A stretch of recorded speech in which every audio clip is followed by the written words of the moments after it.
Hello friends, உங்கள் எல்லாருக்கும் எங்களுடைய ஊழியங்கள் சார்பாக கிறிஸ்மஸ் நல் வாழ்த்துக்கள். இது வெற்றியின் Christmas. It's a joyful season, it's a blessed season, it's a favorable season.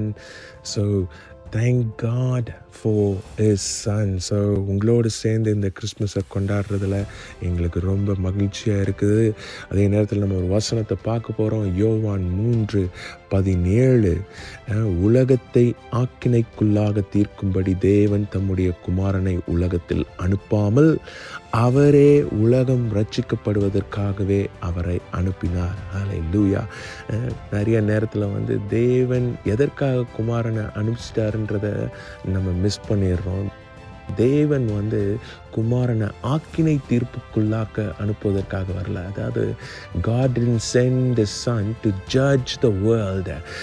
அவர் அனுப்பின நோக்கம் நம்மை நேசிக்க, நம்மை பாதுகாக்க, நம்மை ரட்சிக்க, நம்மை வழி நடத்த, கீழே தள்ளப்பட்டவனை உயர்த்த, நம்மளை கீழே தள்ள கிடையாது, மேன்மையான இடத்துல வைக்க, நம்மை வெறுக்க அல்ல, நம்மை நேசிக்க. இந்த சீசனில் ஏதாவது ஒரு கஷ்டமான அனுபவத்தில் போயிருந்தீங்கன்னா இந்த வசனத்தை நினைவுபடுத்தி கொள்ளுங்க. உங்களை ஆக்கினைக்குள்ளாக்க தீர்க்கும்படி தேவன் வரவில்லை, மாறாக அப்படிப்பட்ட நிலைமையில் இருக்கிற உங்களை உயர்த்தும்படி வந்திருக்கிறார். ஸோ எல்லாரும் சந்தோஷமாக இருங்க, சந்தோஷமாக கொண்டாடுங்க. கடவுள் உங்களை நேசிக்கிறாரு, உங்கள் மேலே அன்பாகவே இருக்கிறாரு. அதை எப்படி வெளிப்படுத்தினாருன்னா இயேசுவை கொடுத்து.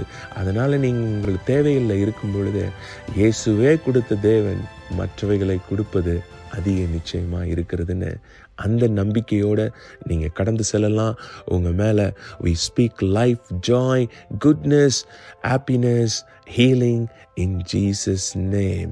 இயேசுவின் மூலம். Amen. Wish you once again a wonderful Merry Christmas in Jesus name. God bless.